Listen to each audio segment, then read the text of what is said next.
and administration of dedicated public servants to build a Maryland that lives up to the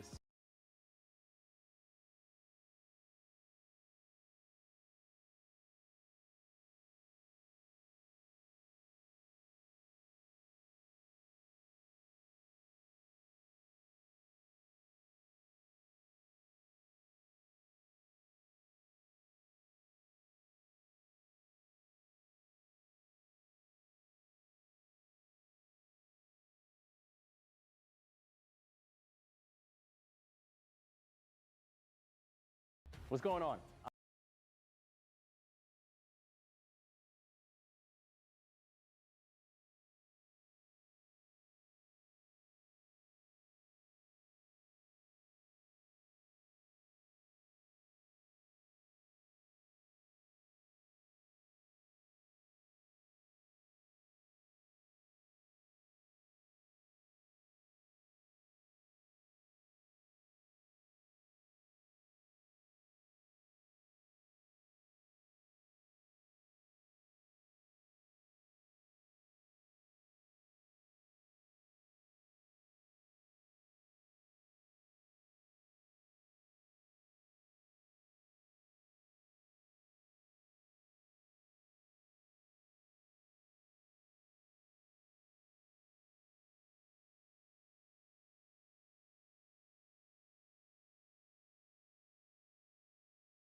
Good afternoon. Thank you for joining us at IonQ's College Park headquarters in the heart of the university's Discovery District. Now please welcome to the stage the Governor for the state of Maryland, Wes Moore. Hello, hello, hello. Hey, everybody. Good afternoon. This is an absolutely great day for all of us here in the state of Maryland, but also it's just a great day for this country because we get a chance to see why innovation is so important, why innovation must be invested in, and why innovation is the reason that this will be Maryland's decade. And I could not be more excited to be here with so many friends and leaders inside the room, because as we look around here, we see exactly what is required for sustainable change. That it means that we're going to have our friends in government. It means we're going to have, and also I want to give a special shout out to the many members of the Moore Miller administration who are here. We have like half the cabinet here at this announcement. We have all of our friends in the private sector who, had it not been for your risk-taking and innovation, we would not be here right now. We are here with our friends in higher education who do not just provide the pathway for our future learners and workers and entrepreneurs, but also who serve as larger incubators in and of themselves. And we have our extraordinary nonprofit leaders, the people who understand that change sometimes might have a different IRS classification, but still is going to be uniquely valuable in helping us to get to where we need to get to. That this is what partnership looks like. And partnership produces progress, and nothing else ever will. And I'm excited because this, in many ways, is the answer to all of the challenges and opportunities that this state faces. Because I think that right now, Maryland finds itself in a unique moment because there are two very distinct storms that swirl, right? The first storm is simply the fact that we are currently facing the greatest fiscal crisis that this state has seen in 20 years. A fiscal crisis that's actually even bigger than that of the Great Recession. The second storm is the fact that we have an incoming administration that has the potential to significantly disrupt our state's economy, because Maryland state's economy oftentimes is so intertwined within Washington. And changes and disruptions in Washington in many ways have a distinct impact on Maryland. As people say, when they catch a cold, we catch the flu. That we're uniquely tied. And when I think about the two storms that swirl, there's actually only one phrase that can uniquely get us out of both. Economic growth. Economic growth is the only way that we can deal with those two unique and distinct storms that swirl. Because economic growth is at the center of everything that we hope for and is the key to overcoming every single challenge that sits in front of us. And anyone who simply thinks that you can tax your way to prosperity does not know what they're talking about. But anyone who also thinks that you can just cut your way to prosperity does not know what they're talking about either. The answer is, as a state, we need to grow.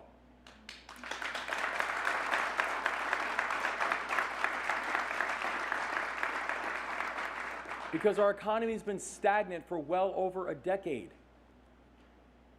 The fact that Maryland, over a 7-year period before the administration came on board, that the budget had grown by 70%, but GDP grew by 3%.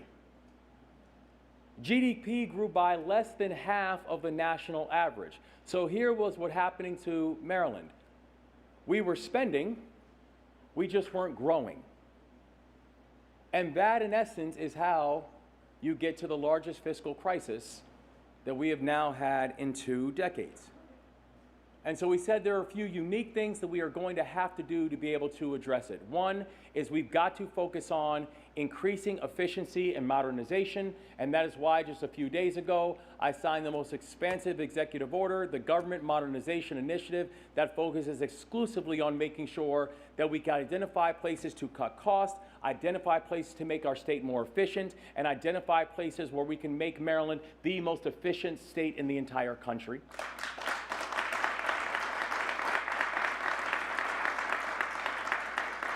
That we said that we have to be able to reform a tax code.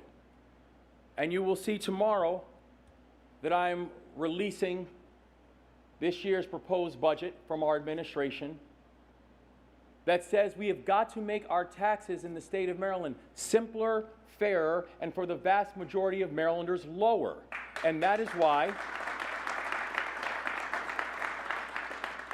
why you will see in the proposed budget that we will release tomorrow that 82% of Marylanders are about to either get a tax cut or have no impact on their taxes at all, that we are not going to raise sales taxes, we are not going to raise property taxes, and in the first time in a long time, Maryland will have a corporate tax cut as well.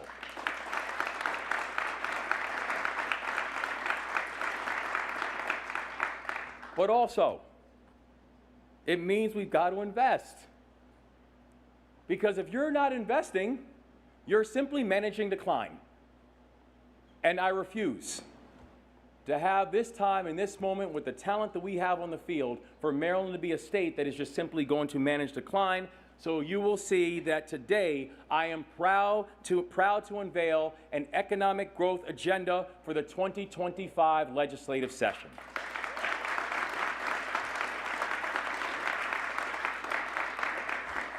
Maryland, if we grow, we win. And we're going to grow. Towards the end of last year, I signed an executive order laying out the key priorities for our agenda. First, we need to cut the red tape and make it easier to start and grow a business in the state of Maryland. It should never take a place or a company 3 years to get a permit. Those days are going to be long gone in the state of Maryland.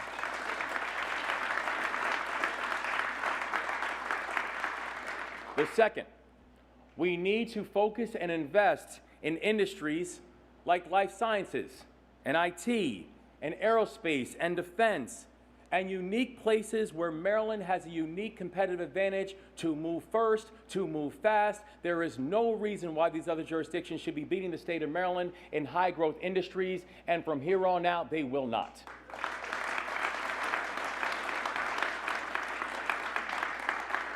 The third, we need to stay better coordinated and aligned with our local jurisdictions.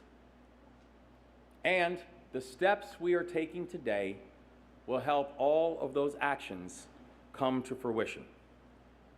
So tomorrow, when we unveil our plan for a balanced state budget, which you will see, we have a plan to unveil a balanced state budget.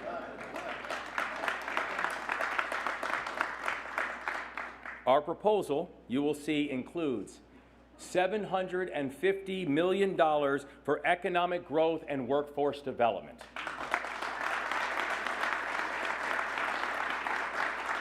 But I do want to be clear. This is not just about ways that we are going to put money and invest money. It's about prioritizing the areas of our state that drive the most growth. It's about prioritizing the leverageable assets that need to be supported, because not only are they the globe's best, they are tethered to us. So why we would not accelerate their growth doesn't make sense. And to explain our thinking here, in many ways I'm actually reminded of my time in the military. Because in the military you are always taught to backtrack, right?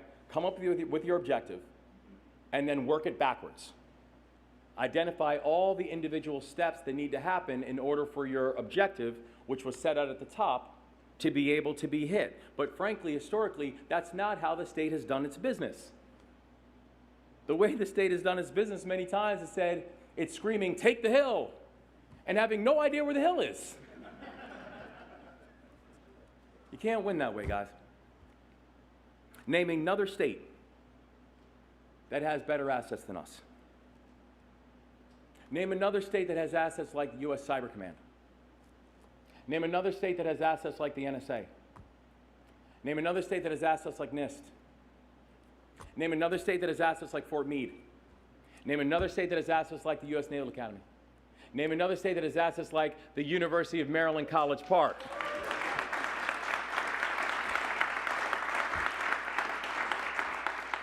From our universities, to our federal labs, to our biotech cluster.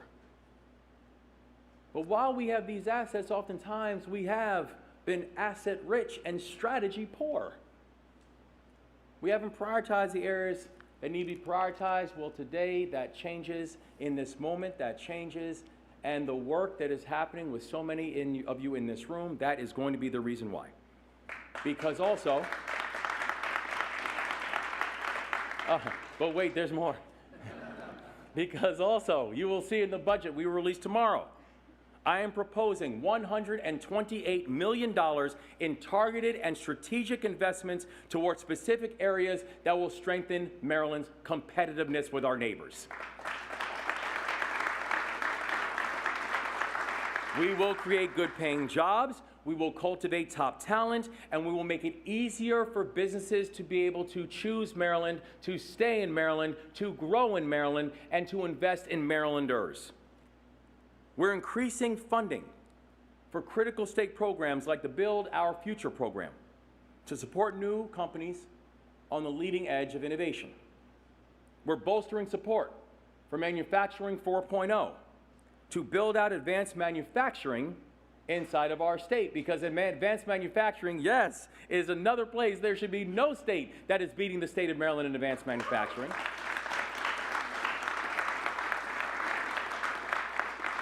We're also partnering with the private sector in higher education to be able to catalyze investment and grow our workforce and to strengthen core industries. We'll propose new investments in BioHub Maryland and yes, BioHub Maryland, that's right, Kathy. And Cyber Maryland to strengthen the talent pipelines in jobs in cyber and biotech. We will propose new investments in redevelopment in Trade Point Atlantic, one of the greatest commercial assets of our state. We will propose new investments in the downtown Frederick Hotel project. We got some Frederick representation over here. Shout out Western Maryland. To build out a community that is the center of Maryland's economic growth. We will propose new investments and programs to operate cyber ranges at our community colleges so students can get training for jobs in cyber.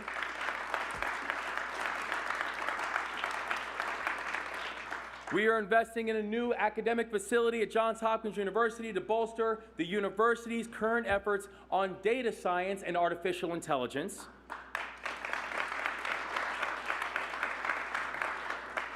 And we are providing new funding to our friends at IonQ, the global leader in quantum computing.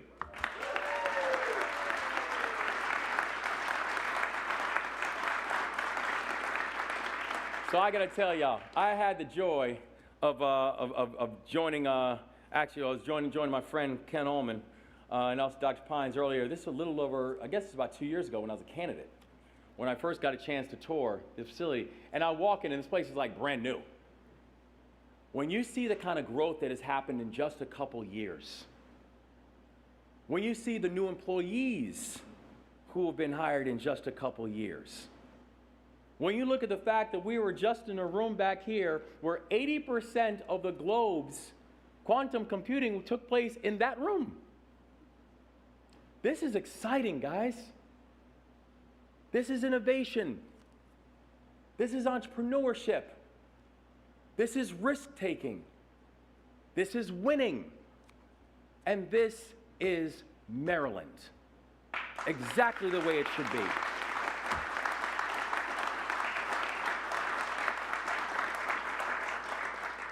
And I'm so thankful to IonQ because it's not just that you all were born in Maryland.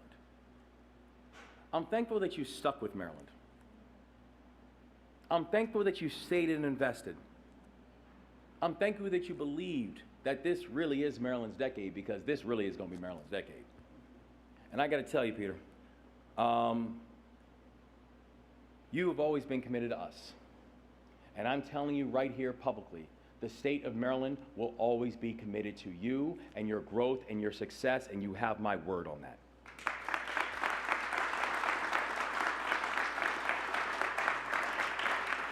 Because what we're seeing at IonQ, this is a rare success story. But here is the hard truth that today helps to understand, that IonQ should not be the exception, it should be the rule. That I'm so proud of the success that you all have had. I just don't want you to feel lonely. Maryland is uniquely positioned to lead in these high-tech industries. From quantum computing, to biocomputing, to cybersecurity. And through these investments that you will see in the budget that we are laying out tomorrow, Maryland will lead in these industries. The strategic investments in our budget will drive $515 million in economic activity in Maryland and support, create, or retain 2,600 jobs. And taken together,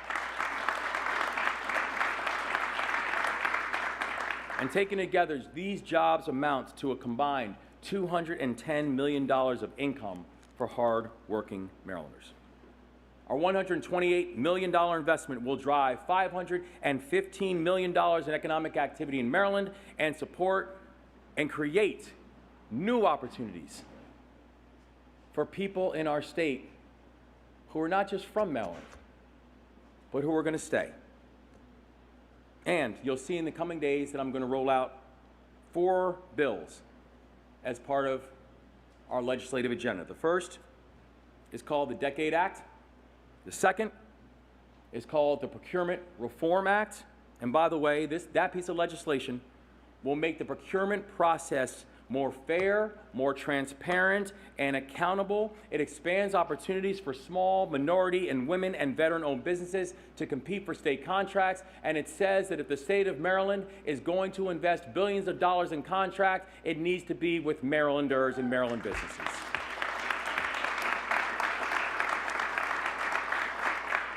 The third is called the RAISE Act, and what the RAISE Act does is the RAISE Act actually features and promotes increasing the number of actions to be able to accelerate the apprenticeship and trade platforms within the state of Maryland. Since our administration has come on board, we have not doubled, we have not tripled, we have quadrupled the amount of apprentices in the state of Maryland, because we love our four-year institutions in the state of Maryland. We do.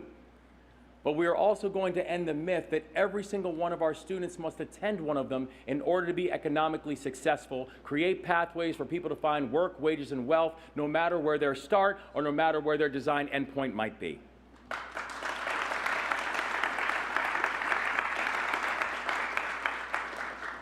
And the fourth bill that I'll introduce will be the Housing for Jobs Act.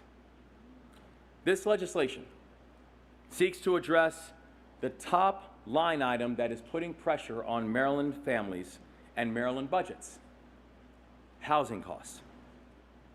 No matter where I go in the state, no matter who I'm talking to, housing costs is one of the first things that they will talk about. One of the first things that I talk about when I hear from students who are saying, I have a unique job opportunity here in the state of Maryland, but you know what I cannot find? Affordable housing. Talking to people who are moving from one jurisdiction to another jurisdiction, they say, one of the challenges I have in moving is I cannot find something at the value that my paycheck correlates to. That we've got to be able to increase inventory. That we've got to make it easier for our public servants, like our teachers and our police officers and our firefighters, to know that they should have support and help when it comes to doing things like the basics, like being able to put a down payment on a home that they're looking to buy in a neighborhood that they are working in.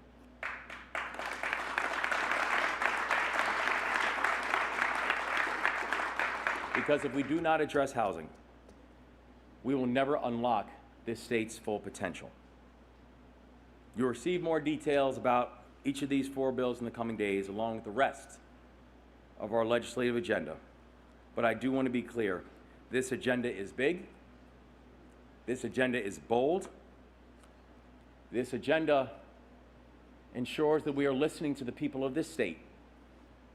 This agenda is Maryland. And you will see that in this agenda, the last item that I'm going to highlight is that part of our agenda and part of our budget proposes $27.5 million for a new Capital of Quantum initiative here in the state of Maryland.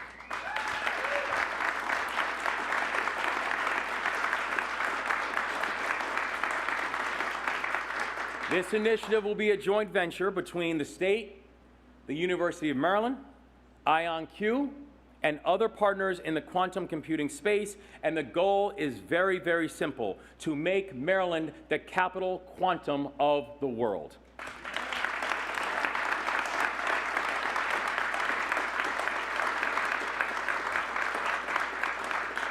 Over the next 5 years, we will work together to unlock over $1 billion of public, we like big numbers, of public and private investment in Maryland's quantum sector. And I do understand, because I know there are a lot of people who are like, quantum computing, it sounds very niche-y or very nerdy, and I like that kind of stuff. But I do want to remind people, yeah, the nerds are great. I'm with you, Bruna. Team nerd. But I do want to remind people of how far we have come. Because remember, just a few years ago, artificial intelligence sounded like it was niche and nerdy too, right? Now, it is commonplace. Quantum is going to drive advancement across sectors faster than we think, from pharmaceutical research to cybersecurity. And Maryland is uniquely positioned to make a big bet on this critical industry that will define our shared future. We are not going to catch our competitors in the future by using tools of the past. We are not going to win the future unless we change our strategy. We must grow. We must invest. We must use data. We must make it easier for Marylanders to be able to stay in Maryland. We must make it easier for businesses to choose Maryland. We must make sure that we are modernizing a tax code and making it simpler and fairer and lower for the majority of Marylanders. And we've got to invest in industries that we know that are going to help us to win the decade, because in 2030, I want us to look back and to see a state that finally applied itself. I want us to look back and see a state that finally applied a strategy to economic development. In 2030, I want us to look back and see an economy that grew faster than anyone expected. In 2030, I want us to look back and see good-paying jobs in leading industries of the future. That's our vision. But we cannot accomplish it alone. It's going to take all of you. It's going to take all our friends in the General Assembly. It's going to take all our friends in the business sector, in academia.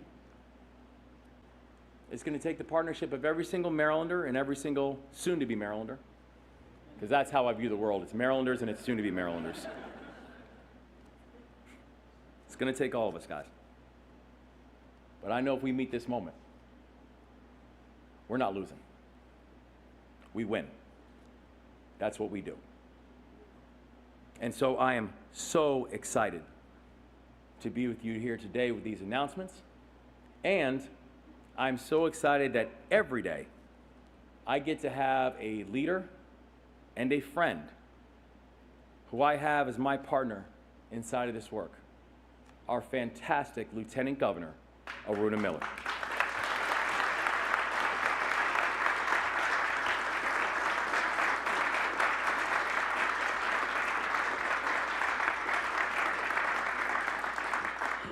Well, good afternoon, everyone. It's great to be in gorgeous Prince George's, right? So I got to tell you, it's always difficult to follow the governor after he speaks, okay? Let me tell you, most recently I was at an event where the governor spoke, and then it was my turn to speak. Well, 80% of the room left with the governor so they could do selfies with him. So, Governor, please stay seated. Do not leave, okay? I will appreciate that. So, how many of you here are sci-fi movie fans? Yep. Yeah. I am a big sci-fi movie fan, and my favorite movie is The Matrix. You know, the idea of bending reality, of unlocking infinite possibilities, it's mind-blowing. But here's the thing. Right here in Maryland, we're doing something that feels just like mind-bending as stepping into the matrix. Quantum computing doesn't just bend reality. It redefines it, solving problems in ways we never, ever thought possible. Whether it is in privacy, climate change, finance, healthcare, artificial intelligence, or technology. And so today, it's inspiring to be here with so many of you that are visionary leaders, innovators, and public servants who are driving Maryland's economic and technological future. Governor Moore, thank you for your leadership, your unwavering belief in Maryland's potential. It's been the greatest privilege of my life to be beside you and to serve alongside of you for the people we love, Marylanders.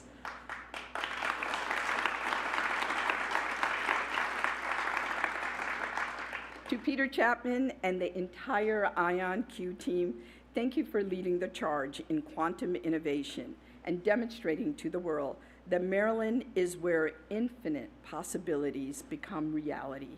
The impact of your work is nothing short of extraordinary. As Peter Chapman has said, quote, "We're talking about solving problems in 1 second that it would take 300 trillion years on the world's largest supercomputer." That's not just innovation, it's a revolution. And I am so proud to be able to be here with all of you to support all the innovation that you are doing. And to the University President, Daryl Pines, thank you for your tireless efforts to prepare the next generation of leaders and innovators. President Pines, as you know, I'm a proud mom of 2 Terps. And because of the fantastic education that they received right here at UMD, they turned out to be some of my favorite kind of people, taxpayers. And they are contributing to the world in positive ways each and every single day. So thank you for that, President Pines. As you heard from the governor earlier, today's announcement is significant. Governor Moore and I believe that quantum is as one of the best opportunities we have as a state to grow. By leading in quantum computing, Maryland is establishing itself as a capital of innovation, built on deliberate investments in people, ideas, and institutions that are shaping the future. While Governor Moore, as you heard earlier, went into the details of our economic agenda for the state of Maryland and all the initiatives, it's clear that every one of these investments go beyond just technology. They create opportunities, equip workers, support entrepreneurs, and ensure progress reaches every corner of our state. Together, we're building an economy as bold and as visionary as the people who drive it. And just like in the Matrix, we're not confined by the boundaries of what we know. We're breaking through them. Maryland's isn't just preparing for the future, we're creating it, we're defining it, and we're leading it. And the architects of this epic story are each and every single one of you. So thank you. Am I supposed to introduce someone?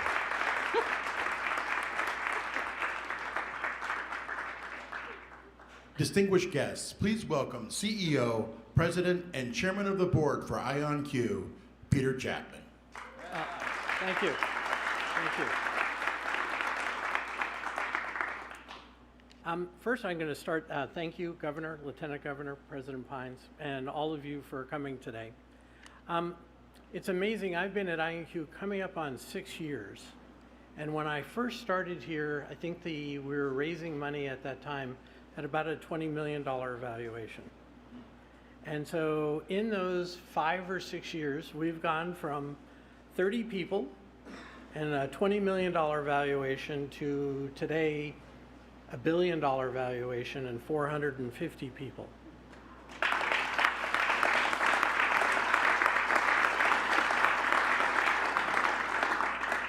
It also allowed us to go out to the capital markets and raise something on the order of about $700 million. So this kind of partnership between private and public allowed us to be able to come and make a much larger investment than even the government could do itself. And if you look at how us, not only in Maryland, but in the United States, how we win against places like China is that partnership between public and private. And that's how we compete. But it does require both. It's a public and private partnership that turns out and allowing our innovation to compete on a world stage. That's the thing as Americans we have that no one else does. And so I look here in Maryland, just in the 5 or 6 years, which is a blink, even just walking down the street down here as to what's going on. If you just walk in the neighborhood and see what's going on in College Park, it's nothing but short of a miracle. And so you can see, unfortunately, some of the construction out front, but that's just progress in the middle of happening. When I joined, we were 30 people, and we were in the front where the Q Lab is today. And where you are right now was actually an abandoned furniture warehouse. There was water coming through the ceiling. There was no windows in this building. I don't think there was air conditioning in this building. Barely had heat. And so we went through with the state and the University of Maryland to rehab this into the Class A office space you're sitting in today. That not only supported IonQ and our ability to expand, but also just the numerous jobs that it took to be able to build this building. Many different kinds of people were required to help get us where we are today. Plumbers, electricians, construction staff, and all the rest. And if you look at what we're doing now, as we start to move into a manufacturing phase, we'll be expanding even greater than the kinds of people that we need to employ into the future. So IonQ, I think, is a little bit of the poster child for the Discovery District. And so as the first one to kind of go from a University of Maryland spin-out now to a public company. And certainly we look to support and help many other companies to do exactly that here. And I'll just point out a little bit in the time that we are in right now. In some sense, it's like the 1970s for the computer industry. We're just coming up to the point where the quantum computers are powerful enough that you could start to write software applications, quantum software applications, that will be impactful for the rest of us. In the PC industry, it was the word processor and the spreadsheet were the two killer applications that suddenly everyone said, I need to have one of those. Those opportunities are still ahead for us in quantum computing. And so I hope that here in Maryland, those companies, not IonQ, but new startups will appear that will be just as large as those companies that back in the 1970s. And you can point to their roots. And it started with these initiatives that we started today. So we are, for quantum computing, just at the birth. The technology that we're talking about here is actually unimaginable computing power. It's hard to explain to kind of the layman as to what the possibilities are. As you mentioned, just a single one of our processors is that it would take 300 trillion years in the future to be able to do what a single processor can do. And that's just the beginning. So the kinds of things that we expect to do is to power pharma, optimization problems, AI. We're also expanding into quantum networking to build the quantum internet of the future.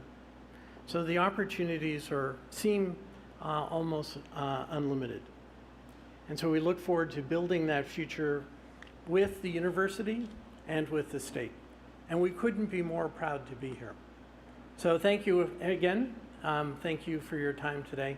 It really is our honor. We would not be here today. I would not be standing in front of you if it hadn't been for Daryl Pines.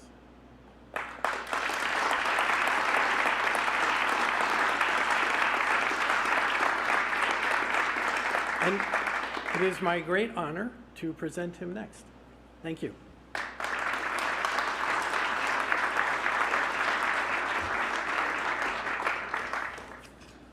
So, good afternoon, everyone. So I'm like Lieutenant Governor Miller. I'm a nerd. And I'm so much of a nerd that I wore my nerd socks, and I just need to show you those. They're all mathematical equations, because it took a lot of math and physics to get to where we are today, right? So let's say, how about a round of applause for the mathematicians and the physicists?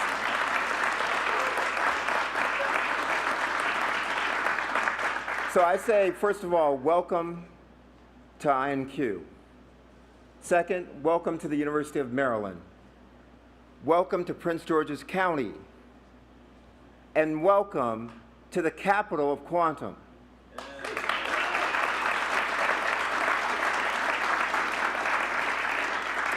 It is truly an honor and privilege to be here at IonQ, whose technology was born almost a decade ago out of physics laboratories in the Joint Quantum Institute. And we're just excited to host you all today on this really incredible day. And we couldn't have two better champions of higher education and economic growth in the state of Maryland than Governor Wes Moore and Lieutenant Governor Aruna Miller.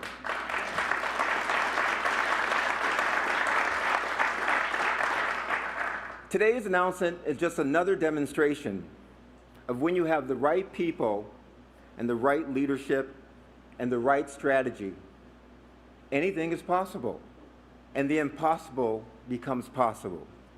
And as Governor Moore always says, this is Maryland's decade. This is Maryland's moment, and that is why we are all here today. IonQ, one of our unicorn startups, really symbolizes and embodies all of our potential of the state of Maryland. So I'd like to thank Peter Chapman for making the decision to take on this challenge to lead IonQ. He didn't have to do it.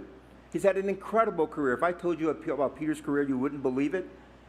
But you being here, Peter, shows your commitment to this technology and to the state of Maryland and to the university, and I am grateful for your partnership. Because IonQ represents the power of higher education, the creativity of our researchers, the promise of our technology, and the synergy of collaborations between the public and private sectors. It is the chief example of how we place our resources in order to leverage investments, catalyze partnerships, and ultimately fill the sails of our ship to move our state toward a more prosperous future for all of its citizens. Quantum computing, quantum networks, quantum communication, quantum sensors, and quantum devices all hold immense promise. And that's why the University of Maryland has dedicated more than 35 years, hundreds of researchers, hundreds of PhDs, hundreds of postdocs, and 10 strategic research centers started first by something called the Joint Quantum Institute in its pursuit to create what you are seeing today, the capital of quantum. Thank you. Through this emerging technology, One day, we will be able to make exponential advances in areas such as cryptography, materials design and development, new battery technology, quantum networks, precision navigation and timing, a field that I have lived my entire life in, and yes, of course, artificial intelligence. Advances that will start right here at IonQ and the University of Maryland, eventually, yes, eventually, change the world for the better. This new state funding, combined with the more than $200 million that our university is committing over the next 5 years, are the foundation of what we expect to one day grow into a more than $1 billion quantum initiative combining government, higher education, and the private sector's resources. Thank you.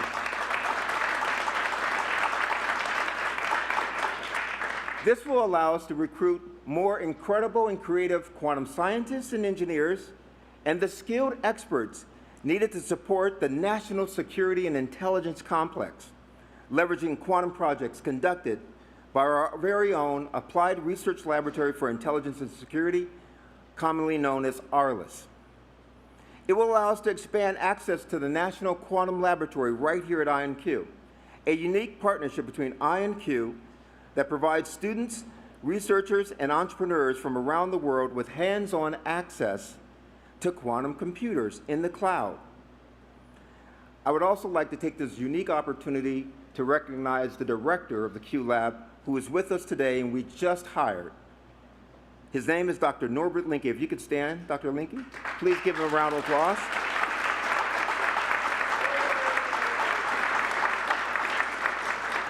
He flew up here from North Carolina to be here today.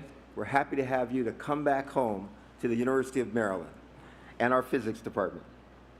These new investments would also allow us to bolster the Quantum Startup Foundry, a business accelerator based right here in the Discovery District that provides resources and support new entrepreneurs to create the ecosystem for growth. And it will allow us to launch the education, outreach, and training initiatives needed to create the curriculum, degrees, certificates, and programs for the next generations of Maryland's workforce.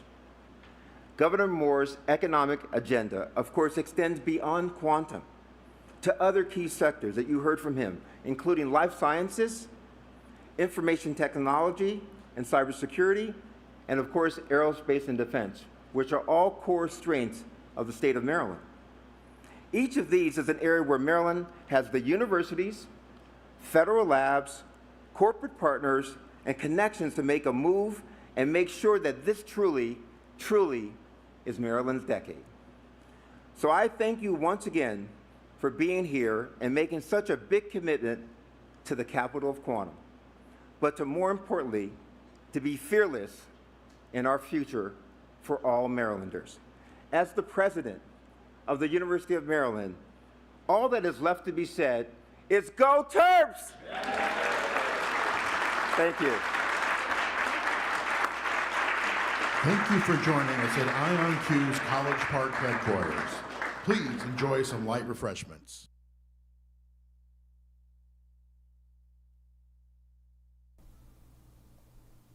자, 이제 방송이 끝났는데요. 30분 넘게 지연이 돼서 저도 거의 끌 뻔했는데 굉장히 좋은 얘기들이 많이 나왔죠. 일단 주지사가 나와서 메릴랜드가 지금 여러 가지 위기를 가지고 있는데 재무적인 위기도 있고, 이 주지사는 민주당 쪽입니다. 근데 민주당에서 공화당으로 바뀌면서 뭐 변화가 있을 것 같다 이런 얘기를 했는데, 메릴랜드가 쓰기만 하고 성장하지 못했다. 그래서 재무적인 위기를 가져왔는데 효율성 증대와 현대화가 필요하다. 그래서 뭘 할 거냐 얘기를 했더니 7억 5천만 달러 규모의 학술적 성장과 인력 증강 투자 계획을 내일 내놓겠다 했기 때문에 미국 시간으로 내일쯤에는 이 큰 법안이 나올 것 같습니다. 근데 이 안에 뭐 이 안인지 별개인지는 모르겠는데, 아까 다시 봐볼까요? 2,750만 달러를 양자 이니셔티브에 투자하겠다. 그래서 아이온큐 필요제품의 CEO를 직접적으로 언급하면서 당신을 밀어주겠다라고 얘기를 했습니다. 자, 잠깐 한번 보겠습니다. 네, 이게 왜 나왔는지 모르겠는데, 네, 한 400억 정도를 이제 아이온큐뿐만 아니라 이 양자 관련된 뭐 인력을 개발한다거나 뭐 코스 만들고 학위 부여하고 스타트업 촉진 뭐 이런 데 쓰겠다. 400억 정도를 쓴다고 하니까 그거를 통해서 앞으로 5년간 민간 공공 섹터가 협력해서 10억 달러 규모의 이 양자 섹터 투자로 확장해 가겠다라고 했어요. 10억 달러면 어마어마합니다. 네, 10억 달러면 규모가 1조 4,600억. 지금 2,750만 달러로 시작해서 훨씬 더 커지게 하겠다. 뭐 이런 얘기를 한 것 같습니다. 그래서 아까 또 피로제프맨 CEO가 또 좋은 힌트를 줬는데, 본인이 6년 전에 처음 시작했을 때는 회사 밸류에이션이 2천만 달러에 30명으로 시작했는데 지금 기준으로 아이온큐 시가총액이 64억 불이 넘습니다. 거기에 인력을 450명이라고 표현해 줬어요. 그래서 요거 굉장히 중요한 힌트인데 많은 분들이 그냥 흘려들으셨겠지만, 제가 양자 기업들 인력 동향 분석을 하는데요. 보통 링크드인이라는 커리어 SNS 들어가서 제가 이게 연에 60만 원인가 내면은 유료로 프리미엄을 씁니다. 여기 396명이라고 되어 있잖아요. 근데 실제로는 450명이다 라고 얘기해 주면서 회사가 생각보다 더 크네라는 걸 알 수 있었고요. 어쨌거나 굉장히 큰 성장을 이루었고, 이제 주지사뿐만 아니라 대학 차원에서도 굉장히 밀어주겠다. 그리고 또 본인이 봤을 때 지금은 1970년경 고전 컴퓨터 때와 비슷하다는 거죠.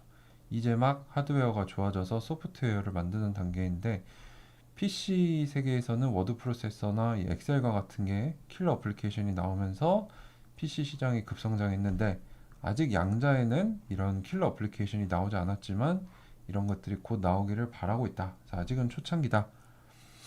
뭐 여기까지 우리가 얻을 수 있었던 힌트인 것 같습니다. 그래서 아이온큐 뭐 오늘 전체적으로 양자 섹터가 다 오르고 있는 것 같고요. 리게티 같은 경우는 이 주요 금융기관에서 목표 주가를 4불에서 8불 50센트로 올리면서 이제 프로그램 매매라 그러죠. 그렇게 목표 주가가 많이 올라가면은 매수세가 몰리면서 목표 주가에 거의 도달하게 됩니다. 그래서 아이온큐도 며칠 전에 젠슨왕 발언 전에 54불까지 올라갔던 것도 그런 영향이 있었죠. 그래서 저거는 이제 단기적으로 좋은 호재다라고 볼 수 있을 것 같고, 아이온큐도 한 7% 정도 올라서 30불 정도를 향해 가고 있는데, 뭐 리게티가 대장주다라고 하시는 분들도 있는데 저는 동의하진 않습니다. 리게티는 매출 성장 자체가 없는 기업이고요. 디웨이브도 마찬가지고 CLSQ도 왜 이렇게 한국인들이 좋아하는지 사실 모르겠고, 사실 양자 기업들 중에 유의미한 매출을 내면서 매출을 성장시켜가는 기업은 아이온큐밖에 없기 때문에 거품이 꺼지면은 누가 벌거벗고 있는지 알게 되겠죠. 그래서 저는 개인적으로 아이온큐 외에 다른 양자 기업들 투자를 추천하진 않습니다. 폭탄 돌리기라고 생각하고 있는 사람이기 때문에요. 어쨌거나 오늘 방송 이제 의도치 않게 1시간 반 동안 하게 됐는데, 여러분들 오늘 듣느라 고생 많으셨고요. 또 오늘 하루도 파이팅 하시길 바랍니다. 방송 마무리하도록 하겠습니다.